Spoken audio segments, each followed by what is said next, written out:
गोहाना के विधायक जगबीर मलिक ने अनाज मंडी का दौरा करते हुए सरकार से अपनी जिद को छोड़कर किसानों और आड़तियों के साथ बातचीत कर बीच का रास्ता निकालने की अपील की।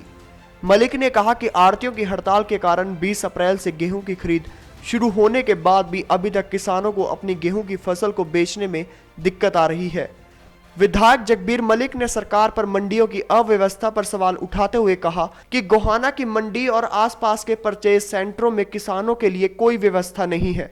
मैंने गोहाना हल्के की तमाम मंडियों का और मेन मंडी गोहाना का भी दौरा किया। मुझे कुछ लग नहीं रहा कि थ्रेसिंग सीजन भी चल रहा है, किसान का जो है अनाज का सीजन चल रहा है। कहीं कोई जो है किसी ग्रामीण सेंटर में कहीं कोई अनाज नहीं नजर आया। ना ग्राउंड लेवल पर तो सरकार बार बार कहती थी हमने पूरी तैयारी कर रखी है, मुझे ग्राउंड लेवल पर कोई तैयारी नहीं कर रखी।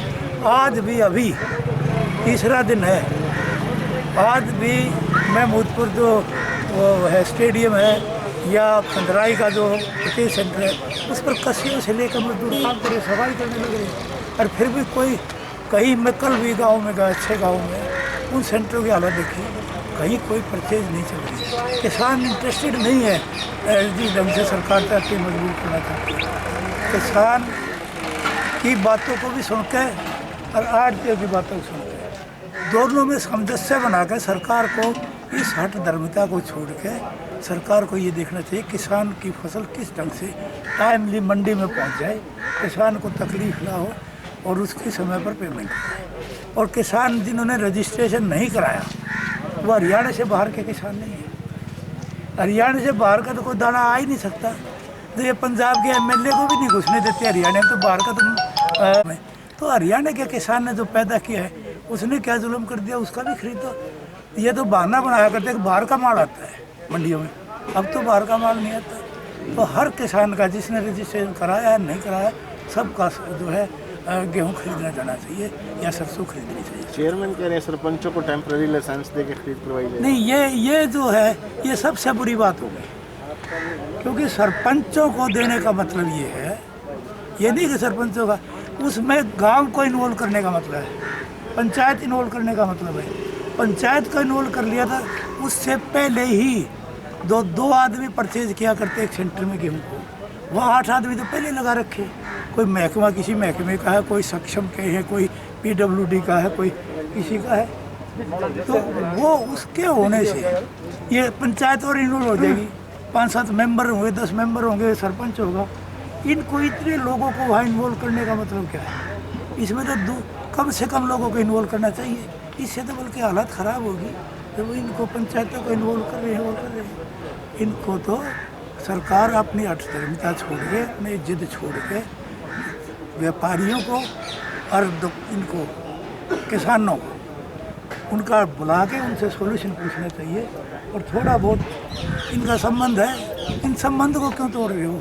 किसी का व्यवहार है, सारा सिस्टम बना हुआ है। और जिस ढंग से कम इस महामारी के टाइम में तो उनसे उनके अनुसार खरीद करके और अगली बार जो करना वो कर ले, कम से कम ये बीमारी से तो बचे। ठीक है, सबसे जरूरी तो बीमारी की बात है। जो सेंटर बनाए गए हैं वहाँ भी कच्ची मिट्टी है? नहीं, नीचे कुछ भी नहीं है। हर सेंटर का विजिट किया है, मिट्टी है, कुछ भी नहीं है। तो सारी जगह जो ना पानी की व्यवस्था नहीं, इनका इसका लेबर की व्यवस्था नहीं, इनका बारदाने की व्यवस्था नहीं, इनका कोई पानी सैनिटाइजर नहीं, कोई चाय पानी की कोई लाइसेंस नहीं। कहीं कोई आदमी सुबह आता है शाम तक का, कोई तो कोई दूसरे गांव का आता है। और मैं बताऊँ, आज सुबह मेरे एक वकील साथी का टेलीफोन आया, उसका कल तो थी कासंडी गांव में, कल की कासंडी गांव में थी, आज का पास आया हो बड़ोते गाँव में, और कल का पास है उसका सरगथड़ का, एक जमींदार का। 3 जगह जिनिस डालेगा। ये इनकी व्यवस्था है। किसान लाता है 20 कुंटल, कहेंगे 2 कुंटल का 4 कुंटल का पास है आपका। इनको ये नहीं पता कितना पास उसको देना है, कितना ना देना। अब वहाँ की वीडियो आई हुई थी, 40 कुंटल सरसों में से 32 किलो सरसों दी है। कैथल में 40 कुंटल में से गेहूँ में से 11 कुंटल दिया है। इनको ये नहीं पता कैसे करनी है, कैसे ना करनी है। ये कहते पूरी तैयारी है। सरकार इसे पूरा फेल हो चुकी है लेकिन अब इस महामारी में सरकार को चाहिए, मैं मुख्यमंत्री से भी, एग्रीकल्चर मिनिस्ट्री से भी और खाद्य आपूर्ति मंत्री से भी ये निवेदन करता हूँ कि आप एक बुला के इमीडिएटली किसानों को और व्यापारियों को एक डिपुटेशन बुला के उनसे सोल्यूशन लो और इसको किसानों को राहत दो इसमें, और हर किसान का दाना दाना खरीदा जाना चाहिए, दाना दाना खरीदेगा। कई बार आप लोगों ने रिलैक्स कर ली, पहले कहते रजिस्टर्ड होगा, अब का कोई बेच दो। अब ये सिस्टम नहीं है कि इतना लेंगे, अब का कितना दो, रोज़ाना शर्तें बदलती हैं, कहीं सरकार से करनी है। तो मेरी सरकार से रिक्वेस्ट है, इनको बुलाकर जो है किसान का दाना खरीदा जाए। भारत 9 के लिए गोहाना से सुनील जिंदल की रिपोर्ट।